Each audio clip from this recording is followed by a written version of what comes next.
bersiap menyambut asesmen nasional. Pada September dan Oktober 2021 ini, Kementerian Pendidikan, Kebudayaan, Riset, dan Teknologi akan menyelenggarakan asesmen nasional yang merupakan evaluasi sistem pendidikan pada jenjang pendidikan dasar dan pendidikan menengah.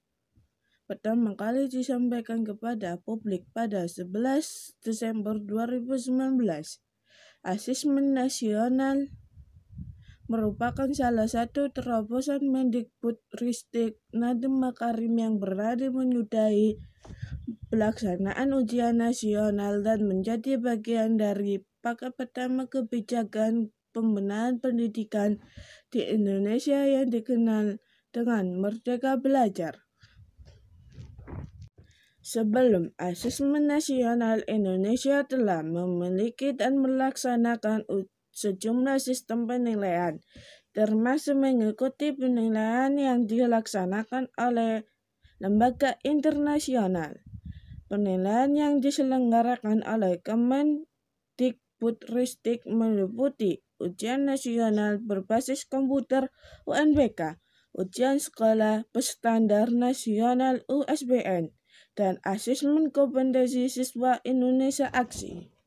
Sementara itu, siswa-siswi Indonesia juga mengikuti penilaian yang dilaksanakan oleh lembaga internasional seperti Survey the Trends in International Mathematics and Science Study, The Process in International Reading Literacy Study, dan Program for International Student Assessment.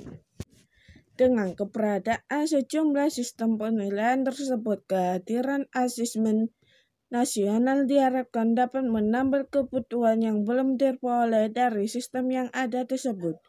Berbeda dengan ujian nasional yang menjadi indikator keberhasilan siswa sebagai individu, asesmen nasional sebagai evaluasi sistem tidak memiliki konsekuensi pada siswa yang mengikuti asesmen. Asesmen nasional tidak menghasilkan skor individu siswa, guru, maupun kepala sekolah. Dalam asesmen nasional, evaluasi dilakukan terhadap hasil belajar siswa yang mendasar literasi, numerasi, dan karakter, serta kualitas proses belajar mengajar dan iklim satuan pendidikan yang mendukung pembelajaran. Informasi tersebut diperoleh dengan 3 instrumen utama, yaitu asesmen kompetensi minimum, survei karakter, survei lingkungan belajar. Sementara itu, belajar dari pengalaman ujian nasional yang berpengaruh pada citra sekolah dan pemerintah daerah, sehingga berbagai cara dilakukan agar terlihat sukses dalam ujian nasional. Maka pada asesmen nasional, hasil asesmen akan ditampilkan dengan menghindari pemeringkatan dan pelabelan negatif terhadap sekolah dan daerah. Menurut Kemdikbudristek, hasil asesmen nasional hanya dapat dilihat oleh sekolah masing-masing serta Dinas Pendidikan. Terdapat beberapa argumen mengapa asesmen nasional perlu dan penting untuk diselenggarakan. Pertama, dengan situasi pandemi COVID-19 yang memaksa proses belajar mengajar dilaksanakan dari rumah dalam kondisi darurat, telah memunculkan kekhawatiran tentang hilangnya kesempatan belajar bagi banyak siswa. Terdapat beberapa dampak negatif dari situasi pandemi COVID-19 terhadap siswa yang belajar dari rumah.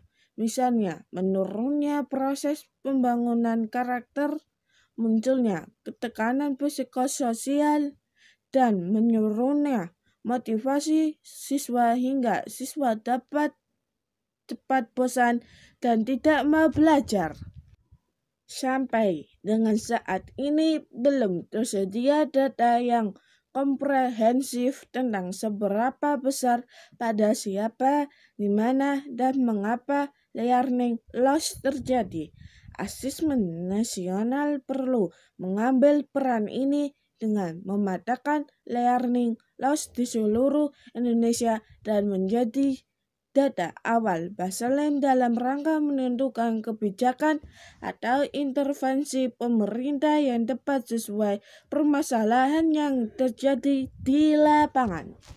Dalam survei lingkungan belajar sebagai bagian asesmen nasional yang mengukur kualitas pembelajaran, iklim keamanan, dan inklusivitas sekolah, refleksi guru, praktik pengajaran, dan latar belakang keluarga siswa.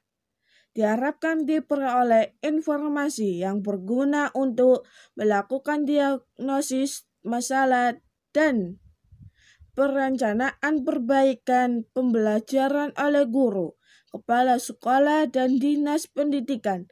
Hal ini diharapkan membantu sekolah dalam menyusun kebijakan untuk meningkatkan mutu pembelajaran sesuai dengan permasalahannya yang dihadapi.